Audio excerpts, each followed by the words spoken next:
Эрхэм баг хурлын гишүүн та бүгдэд үйлдвэрчний эвлийнхаа байгууллагын үйл ажиллагаанд үнэлт өгүүлэлт өгөх, цаашдынхаа зорилтыг тодорхойлох, бүт зохион байгуулалтынхаа асуудлыг хэлцэх хуран чуулж байгаа та бүгддээ халуун талархал илэрхийлье. Монголын үйлдвэрчний эвлийн холбооны ерөнхийлөгчөөр дэвшүүлж явахдаа амлаж байсан зарим тоон үзүүлэлтийг бол би хэлье. Дундад цалин хөлс орлогыг бол 2 дахин нэмэгдүүлнэ гэсэн амлалтыг өгсөө. 2021 онд бол дундад цалин хөлс бол сая 279 мянган төгрөг байсан байна.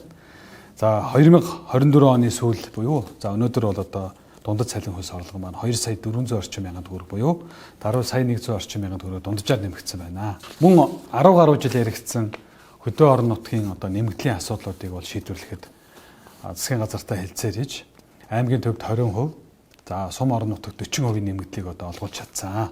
Хөдөлмөрийн өснөд хэмжээ суур цалин 2021 онд 420 мянган төгрөг байсан. За өнөөдөр бол 800 орчим мянган төгрөг буюу 792 мянган төгрөг. Даруй 90 орчим хувиар нэмэгдсэн байна. Үндсэндээ миний амлалтын цалин хөлсөөр энэ үзүүлэлтийг бол 90 орчим хувийн биелэлтэй байна гэж хэлж болно. Цаашдаа энэхүү цалин хөлс нийгмийн хамгааллын асуудлын чухал их усэр болсон асуудлаа бид бүгд нэмэгдүүлэхэд улсын их хурл болон үйлдвэрчний эвлэлтэйгээ байнга хамтран үнийг дахин ирэх жилүүдэд бодитоор өндөр хувиар нэмэгдүүлэхийн төлөө хамтран ажиллана гэдэгт бол итгэж найдаж байна. Мөн та бүгд Монголын үйлдвэрчний эвлийн холбооны төлөөлөх чадвар, нийгмийн түншлэлийг шин шатанд гаргах хүрээнд Монгол улсын засгийн газар ажил олгогч нартай шин шатанд хилцэж нийгмийн түншлэлийн 3 талд хэлцээрээр тэтгэвэр тэтгэмжээ нэмэгдүүлэх, цалин орлогоо нэмэгдүүлэх, ноогдол ашиг олгох, бүх шатанд нийгмийн түншлэлийг бэхжүүлэх чиглэлээр засгийн газрын тэргүүн болон засгийн газрын сайд нар мөн ажил олгогч эстэй холбоо худалдаа ажилтны танхимын оролцуулсан 3 талт хэлцээрийг шин шатанд гаргаж хийсэн. Энэхүү хэлцээрийн үр дүнд бид бүгдийн 10 гаруй жил яригдсан хэд хэдэн онцлог зүйлүүд шийдэгцээ. Тухайлбал бид бүхэн маань тэтгэврийг өвлүүлдэг болсон.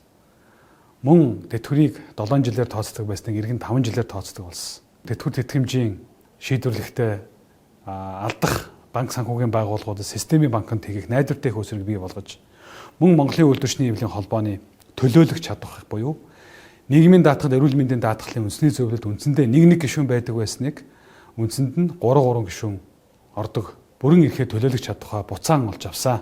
Үүний үр дүнд Монголын үйлдвэрчний эвлийн холбоо засгийн газар ажил олгогч нар нийгэмд хүлээн зөвшөөрөгдөх байдал улам бүр нэмэгдсэн. Эрдэнэс 5-7 ноогдол ашигт ямар ч хүү тооцдоггүй, ямар ч ноогдол ашиг олгодоггүй байсныг ноогдол ашиг жил болгон олгодог болгосон байна. Монголын үйлдвэрчний эвлийн холбооны гадаад харилцаа шин шатанд гаргахад нэг томоохон алхмуудыг хийлээ.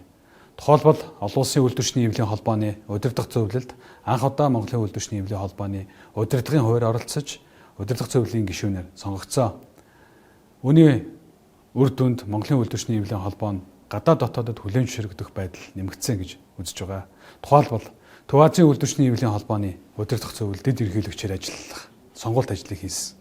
Энэхүү хугацаанд Төв Азийн үйлдвэрчний эвлийн холбооны гишүүн байгууллагууд болон Төв Азийн үйлдвэрчний эвлийн холбооны хамтын ажиллагааг цоошин шатанд гаргаж чадсан. Мөн олон улсын үйлдвэрчний эвлийн холбооны тэмцэл хөдөлгөөн, олон улсын үйлдвэрчний эвлийн холбооноос нийгмийн түншлэлийн шинэ гэрээ хэлцээрийг үлгэр жишээ хамтын гэрээ хэлцээр түншлийг хөгжүүлэх орнуудын тэргуун ээлжинд Монголын үйлдвэрчний эвлийн холбооныг онцлон тэмдэглэсэн түүхэн баримтад гэрчлэнэ. Та бүгдийнхээ ихтгэл дэмжлэгээр их хурлын гишүүн хэмээх хэрхэм албан тушаалд сонгогдож жил хүрэхгүй хугацаа өнгөрсөн байна. Энэ хугацаанд хөдөлмөрийн тухай хуулийн ажлын хэсэг мөн үйлдвэрчний эвлийнхаа хуулийг шинжлэх ажлын хэсгийг бүрэлдэхүүнд багтаж, за мөн нийгмийн даатгал, эрүүл мэндийн даатгал, тусламж үйлчилгээ, боловсролын ерөнхий хууль, за мөн тендерийн тухай хууль, за мөн Монгол улсын төсөв санхүүжилттэй холбоотой 7 орчим ажлын хэсэгт орж ажилласан байж байна. За үүний үр дүндээ бол жил болгон засгийн газрын мөрийн хөтөлбөрт болон их хурлын төлөвлөгөөнд хүн төвтэй хэмээх нэршлиг олгоход нөлөөлж ажиллалаа. Жил болгон цалин хөлс орлого, тэтгэвэр тэтгэмжийг нэмэгдүүлнэ гэсэн шийдвэрийг засгийн газрын үйл ажиллагааны 4 жилийн үйл ажиллагааны мөрийн хөтөлбөрт оруулсан. Хөдөлмөрийн аюулгүй байдал эрүүл ахуйн хуулийн ажлын хэсгийг ахалж ажиллаж байна. Энэ хүрээндээ хөдөлмөрийн аюулгүй байдал эрүүл ахуйн зардлыг төсөв тусгах, мөн хөдөлмөрийн аюулгүй байдал эрүүл ахуйн хууль тогтоомжийг төрийн болон зарим чигүүргийг Монголын үйлдвэрчний эвлийн холбоо маань гүйцэтгэх боломжийг нээж өгөн ажиллаж байна. Мөн бидний хамгийн эрх зүйн баримтчиг болох үйлдвэрчний эвлийнхаа эрхийн тухай хуулийг үйлдвэрчний эвлэгээ хамгаалсан үйлдвэрчний эвлийн сонгуультны эрх зүйн баталгааг дэмжсэн. Үйлдвэрчний эвлийн байгууллагын нийгэм болон нийгмийн түншлэгч байгууллагуудтай энэ шатсуу гэрээ хэлцээр хийх статусыг нэмэгдүүлэх чиглэлээр хуулийн төсөл санаачлан бэлдээд байна. За улсын хурлаар эх жилүүдэд юу яригдах вэ гэхээр нийгмийн баялагийг шударгаар хуваарлах. Энэ ажил дээр бол хэд хэдэн хуулийн чухал асуудлууд үүж байгаа. Тухайлбал стратегийн чухал ордууд нийгмийн баялагийг баялагын санд хуваарлуулж ноогдол ашиг хэлбэр олгох, боловсрол, эрүүл мэнд, тэтгэвэр тэтгэмжиндээ зарцуулах ийм хууль эрх зүйн орчинг бол бий болгох, үүнийг эрчимжүүлэх чиглэлээр бол хуулийн төслүүдийг өргөн барьж. Дараагийн нэг асуудал нь бол Монгол улсын үйлдвэрчний эвлийнхаа эрхийн тухай хууль, хөдөлмөрийн тухай хууль, тэтгэвэр тэтгэмжийн шинжилгээний хуулиуд дээр бол та бүгдийнхээ эрх ашигыг өдий зэрэгтэй авчирж ирсэн хуулиудыг иргэн хөрсөн төвшнөөс доошлуулахгүйгээр шинчилж сайжруулах энэ ажил дээр бол итгүүлэн оролцсноо. Олон мянган иргэд маань Монгол улсын баялагаа шударгаар хүртдэг, цалин хөлсөө инфляцтай уялуулан нэмэгдүүлдэг. Мөн худалдааны тухай хууль буюу инфляцийг төвшинг тогтоон барих энэ асуудал дээр бол хууль эрх зүйн орчиныг сайжруулах, банкны зээлийн хүүг бууруулах, тэтгэврийн зээл, цалингийн зээлийн хувийг нэн төрөнд бууруулах тал дээр бол идэвхтэй дуу хоолой болон ажиллаж, хуулийн төслүүд болон төрийн тодорхой арга хэмжээнүүд ажлын хэсэгт бол миний бие бас орж ажиллаж байгаа гэдгийг бас хэлмээр байна.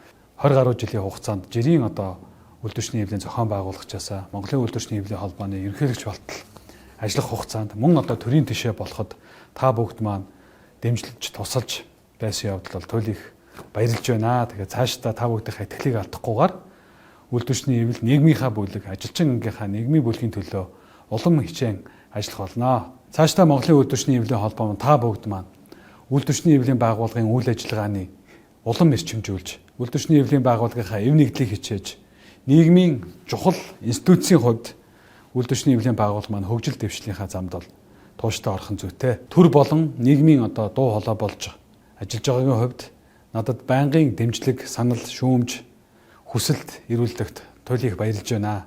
Энэ маань өөрөө миний төр засагт дуу хоолойгоо өргөх үндсэн чиглэл болж байгаа. Тийм учраас үйлдвэрчний эвлийн холбооныхоо их баг хурал анхан шатны хороодоор хэлцэгдэж тавигдж байгаа олон асуудлууд дээр миний бие энэ ажлуудыг хууль тогтоомж, төрийн бодлого шийдвэр мөн зөрчил дутагдал асуудлуудыг шийдвэрлэхэд идэвхтэй хамтран ажиллана гэдэгтээ бол үгээр илэрхийлж байна. Та бүгдтэй баг хурлынхаа үйл ажиллагаанд амжилт хүсье. Иргэн уулзахын өлзөөтэй өрөөлийг дэвшүүлье. Та бүгдэд үйлдвэрчний эвлийн байгууллагынхаа хөгжил дэвшлийн төлөө үнэнчээр хөдөлмөрийн үнийн төлөө үйлсчин үргэлж өөдлөн дэвжихийн өлзөөтэй өрөөлийг дэвшүүлэн мэдчилж байна.